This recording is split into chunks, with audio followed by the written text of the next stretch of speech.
Matanong kita, masaya ka ba kahit wala kang pera? Kung sagot mo oo, eto tanong ko sa'yo.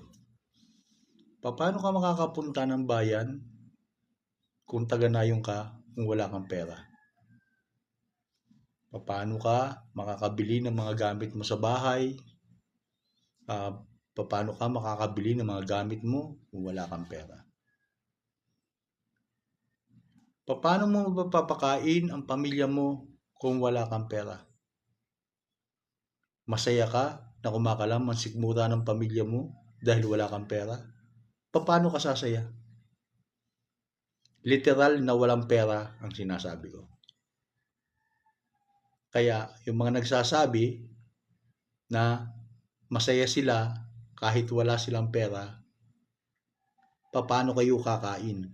Manghihingi kayo? Yun lang ang tanong ko sa inyo.